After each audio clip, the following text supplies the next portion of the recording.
स्वागत है आप सभी का एक बार फिर टू द पोएट एकेडमी में। इसके बाद हम देखते हैं बूंदी चित्रकला शैली। पहली चीज हम देखें कि मेवाड़ शैली से प्रभावित है। चूंकि मेवाड़ शैली जो है वो चित्रकला की राजस्थान में जननी मानी जाती है, उद्भव वहां से हुआ, अजंता शैली से मेवाड़ में, और मेवाड़ से बाकी आसपास के इलाकों में फैली चित्रकला।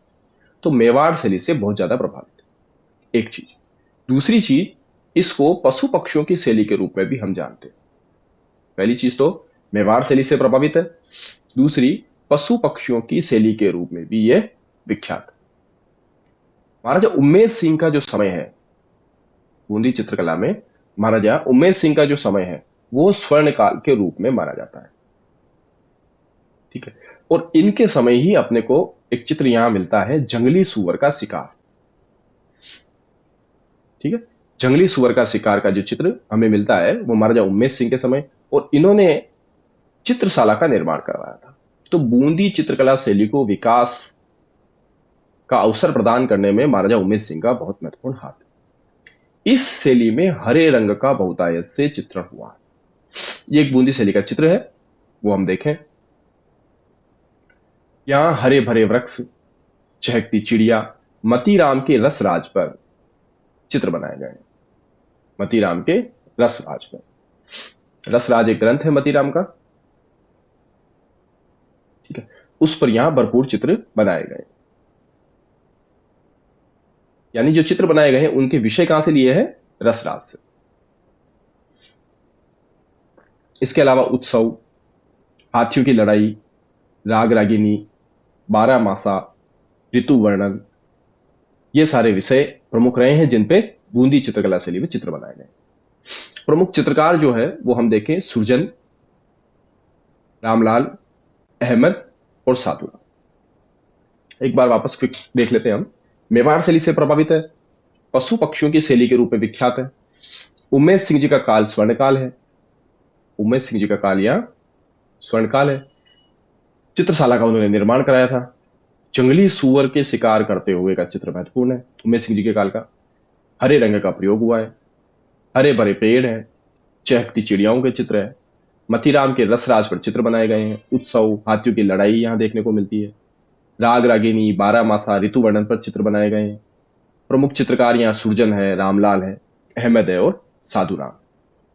अब कोटा शैली देखें तो कोटा शैली का एक चित्र हम यहां देख सकते हैं। ये कोटा शैली का एक प्रमुख चित्र है, शिकार के दृश्य यहां बहुत ज्यादा मिले। तो स्वतंत्र शैली का जो अस्तित्व है वो महाराजा राम सिंह के समय हुआ है।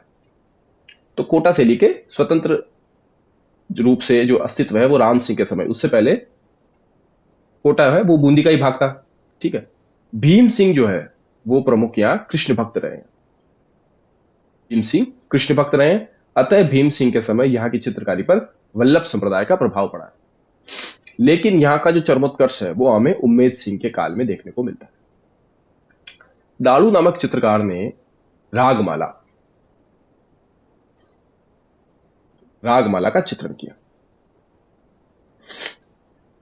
दाड़ू नामक चित्रकार ने रागमाला का चित्रण किया। शिकार के बहुल दृश्य यहां मिलते हैं। इसके अतिरिक्त हमको यहां शिकार करती रानियों के चित्र भी मिलती है। शिकार करती रानियों के चित्र भी हमें यहां देखने को मिलते हैं। नारियों का जो चित्रण है, नारी चित्रण जो है, यहां तीन अधर यानी पतले होठ, दीर्घ नाक,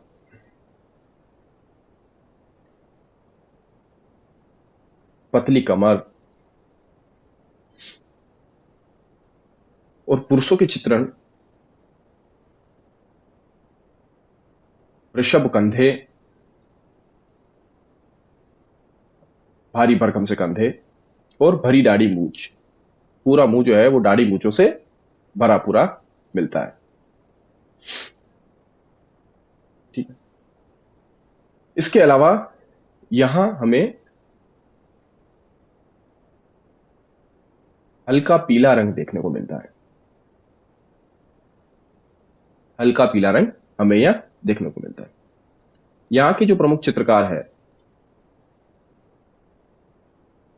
उनमें देखो, एक है रघुनाथ, डाड़ू, लच्छीराम, गोविंद राम और नूरमोहन। ये प्रमुख चित्रकार हमें यहां देखने को मिलता है। नेक्स्ट, अब हम देखें आमेर शैली। आमेर शैली का जो स्वतंत्र विकास है,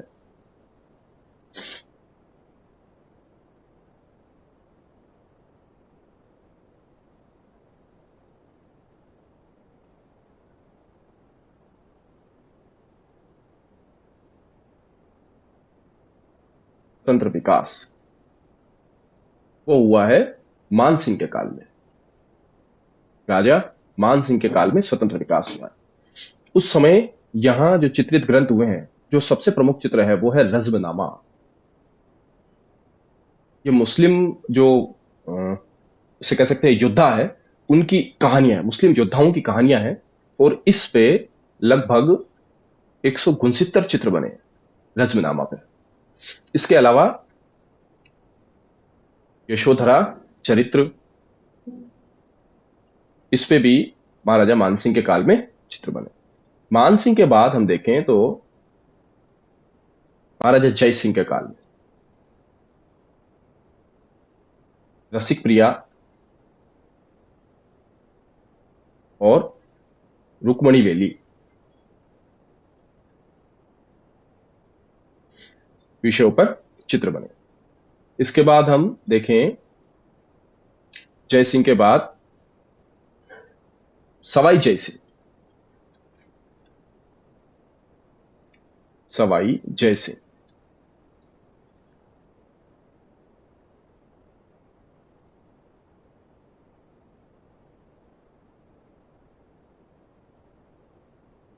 सवाई जय सिंह के काल में हम अगर देखें तो एक चित्रशाला का निर्माण हुआ और उसको कहा गया सूरत खाना। सूरत खाने का निर्माण हुआ। इनके काल में जो चित्र बने हैं, इनके काल में जिन चित्रों का निर्माण हुआ उनके विषय क्या थे?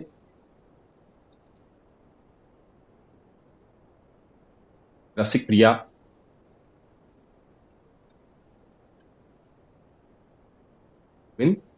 और रागमाला। उसके बाद ईश्वर सिंह जी आए। ईश्वरी सिंह।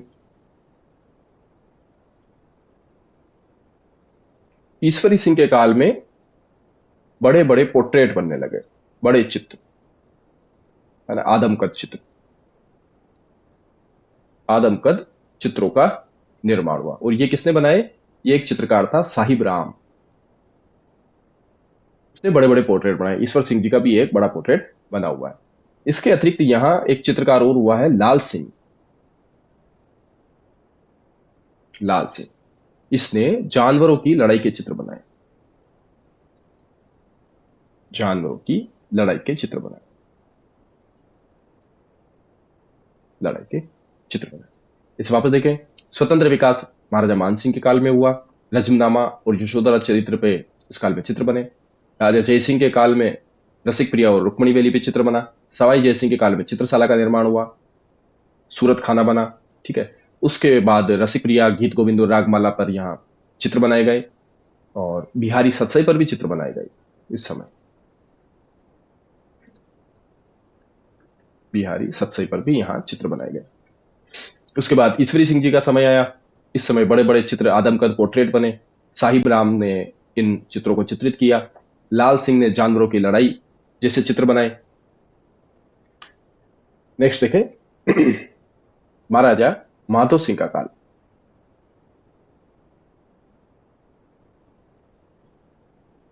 माधो सिंह जी का काल।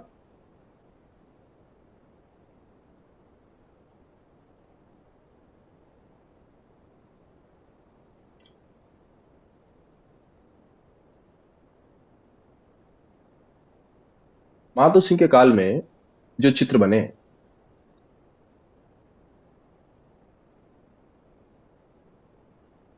उन चित्रों में मोती और मणियां, इनको कूट कूट कर इनका पेस्ट बनाया जाता था और वो उन भित्ति चित्रों में भरा जाता था। ये जो तकनीक है मोती और मणियों का चूरा बनाकर उन भित्ति चित्रों में बनना, इसको कहते थे मणिकुट्टियम। मणिकुट्टियम। मणिकुट्टियम।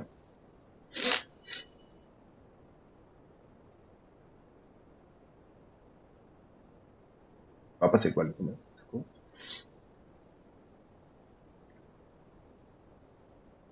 मणिकुट्टियम,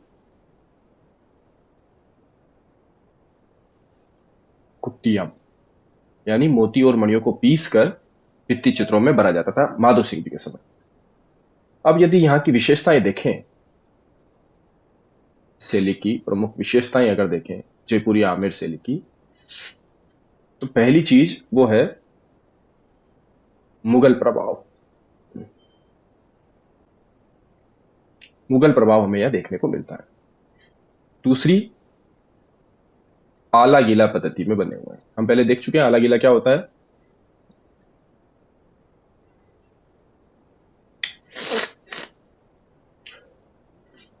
आला गीला पोथी चित्रण यहां हुआ है, यानी बड़ी बड़ी किताबों पर यहां चित्रण हुआ है, हम देख चुके हैं। बिहारी सतसई या हो, रजनामा हो, यशोधर चरित्र हो, ठीक है। और आदम कद पोर्ट्रेट यहां बने हैं। आदम कद पोर्ट्रेट यहां बने हैं। इसके अलावा यहां जो चित्र बनाए जाते थे उनके हाशिए जो है उनमें भरा जाता था लाल रंग। लाल रंग भरा जाता था। और महाराजा राम सिंह ने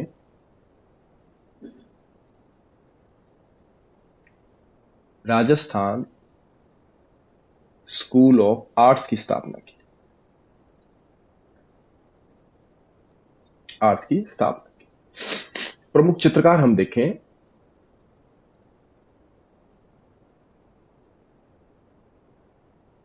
राम सेवक,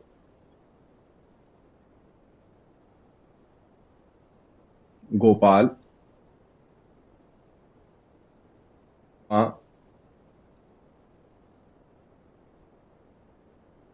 चिमना, लक्ष्मण।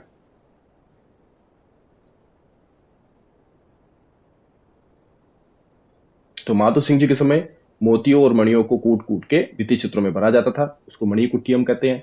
विशेषताएं, यहाँ मुगल प्रभाव है, आला गीला पद्धति है, पोथी चित्रण हुआ है, आदमकद पोर्ट्रेट बने हैं साहिबदीन के समय में। हाशिए जो है वो चित्रकला के चित्रों के जो हाशिए है उनमें लाल रंग भरा जाता था। राम सिंह जी ने है यहाँ राजस्थान स्कूल ऑफ आर्ट्स की स्थापना की। यहाँ के जो प्रमुख चित्रकार है वो है राम सेवक, गोपाल, हुकुमा, चिमना और लक्ष्मण। अब हम अलवर शैली की बात करें तो स्वतंत्र विकास इस शैली का स्वतंत्र विकास है वो प्रताप सिंह जी के समय हुआ है। प्रताप सिंह के समय इनके प्रमुख चित्रकार थे दो, एक तो शिव कुमार और दूसरा यहां भी एक दालू चित्रकार हुआ है, ठीक है। और यहां शीश महल जो बने हुए हैं उनमें भित्ति चित्रण हुआ है। भित्ति चित्रण यहां किया गया। इसके अतिरिक्त अन्य जो महाराजा है जैसे विनय सिंह या कांवर सिंह, एक शिवदान सिंह, इनके काल में वेश्याओं पर जो है बहुत ज्यादा चित्र बने थे। विनय सिंह के जो गुरु है चित्रकारी के वो है बलदेव। ये विनय सिंह बलदेव से चित्रकारी सीखते थे। और बलदेव और गुलाम अली, बलदेव और गुलाम अली, इन दोनों ने मिलके, बलदेव और गुलाम अली इन दोनों ने मिलके गुलिस्तां, गुलिस्ता का चित्रांकन किया है।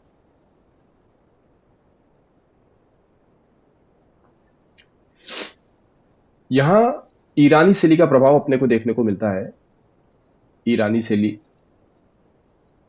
एवं मुगल प्रभाव। ईरानी शैली भी मुगलों से ही आई, मुगलों ने वहां से सीखी होगी, और वो शैली का अपने को यहाँ देखने को मिलता है। इसके अतिरिक्त जैसा मैंने बताया था, शिवदान सिंह के समय वेश्याओं पे सर्वाधिक चित्र बने। सर्वाधिक चित्र किस पे बने? वेश्याओं पे सर्वाधिक चित्र बने। इसके अतिरिक्त नाथ और योगियों पर यहां चित्रकारी हुई है। चित्रकारी हुई है नाथ और योगियों पर। और हमें हाथी दांत पर भी यहां चित्र देखने को मिलते हैं। हाथी दांत पर चित्र, हाथी दांत पर चित्र हुआ। चित्रकार अगर हम देखें यहां के,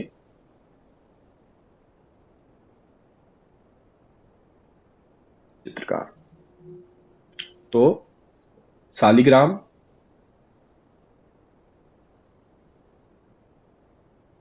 शालिग्राम, जमुनादास, जमुनादास,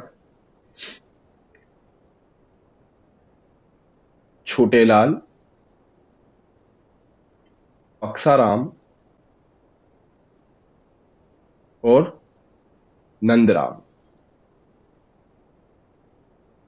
हाथीदांत पे चित्रण हुए हैं। अलवर शैली को फिर से देखें। स्वतंत्र विकास हुआ है प्रताप सिंह के काल में। शिव कुमार और डालू इनके प्रमुख चित्रकार थे। शीश महल बनवाया था इन्होंने, जिसमें भित्ति चित्रण करवाया। विनय सिंह, बख्तावर सिंह और शिवदान सिंह के समय चित्र बने। विनय सिंह के जो गुरु है वो बलदेव थे, जिनसे ये चित्रकारी सीखते थे। बलदेव और गुलाम अली ने मिलकर गुलिस्ता पे चित्र बनाए हैं।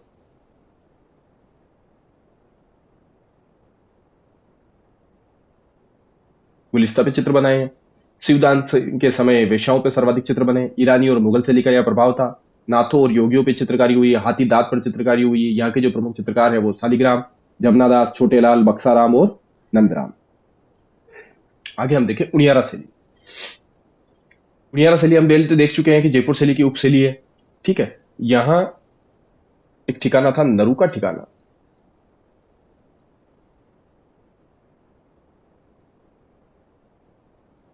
ये शैली जो है बूंदी और ढूंढार दोनों का समन्वय है।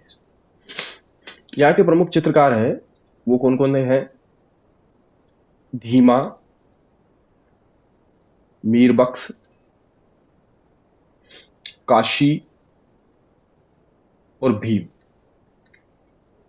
धीमा, मीरबख्श, काशी और भीम, ये नरू का ठिकाने के प्रमुख चित्रकार हैं। मीरबख्श जो है इसने राम, सीता, लक्ष्मण, हनुमान, इनके प्रमुख चित्र यहां बनाए। ठीक है, तो नरू का ठिकाने का बूंदी और ढूंढाड़ चित्र शैली से समन्वय हुआ, और उनियारा शैली इसको कहते हैं हम।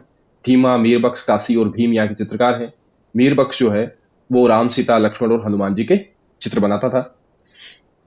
इसके बाद हम देखें शेखावाटी शैली।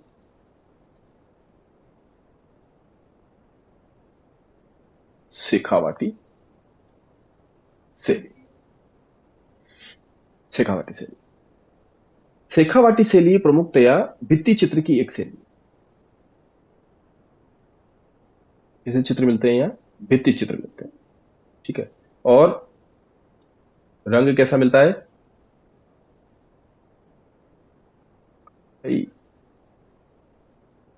नीला रंग, इसकी प्रमुखता हमें यहां देखने को मिलती है।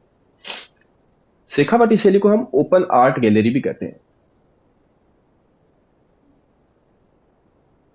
ओपन आर्ट गैलरी कहते हैं क्योंकि यहाँ हवेलियों में चित्र बने हैं प्रमुख तरह से। यहाँ चित्र, भित्ति चित्र कहां बने हैं? हवेलियों में, खुले रूप से बने। ठीक है, इसलिए हम इसे ओपन आर्ट गैलरी भी कहते हैं। यहाँ के जो चित्रों के प्रमुख विषय हैं वो हम देखते हैं, जैसे हाथी, घोड़े, मल्ल युद्ध,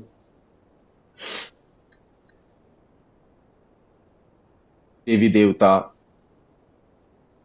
इस प्रकार के चित्र यहाँ अपने को देखने को मिलते हैं। एक जो मैंने पद्धति पहले बताई थी, आला गीला,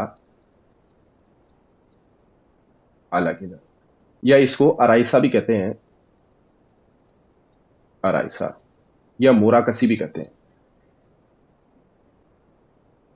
इस पद्धति के हम अंतर्गत हम क्या करते हैं, चूने का जो है वो तैयार प्लस्तर होता है, चूने का तैयार प्लस्तर, फिर उसको दीवार पे घोट देते हैं बढ़िया, और घोट घोट के उसको कैसा बनाते हैं, दीवार को चिकना बनाते हैं।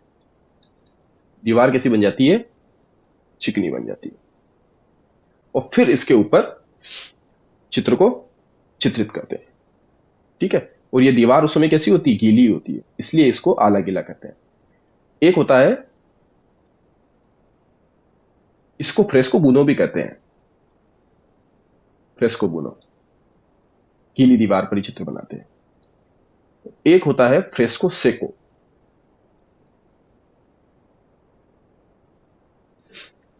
यह सूखने के बाद, दीवार जब सूख जाती है तो उसके बाद चित्र बनाते हैं इसमें, फ्रेस्को सेको। ठीक है, धन्यवाद आप सभी को समय देने के लिए, और अपनी तैयारी को मजबूत करते रहें, पढ़ें। इसके साथ साथ जैसे मैंने आपको बताया था, या तो आप जयसिंह नीरज खरीद लें, उसमें राजस्थान का जो चित्रकारी और दूसरा हिस्सा है वो बहुत अच्छे तरीके से समझाया हुआ है। कोई भी एक बुक इसके साथ पढ़े, इसके नोट्स बना लें, और मैं समझता हूँ कि फिर आपकी तैयारी पूरी हो जाएगी। मिलते हैं फिर एक अगले वीडियो में। धन्यवाद।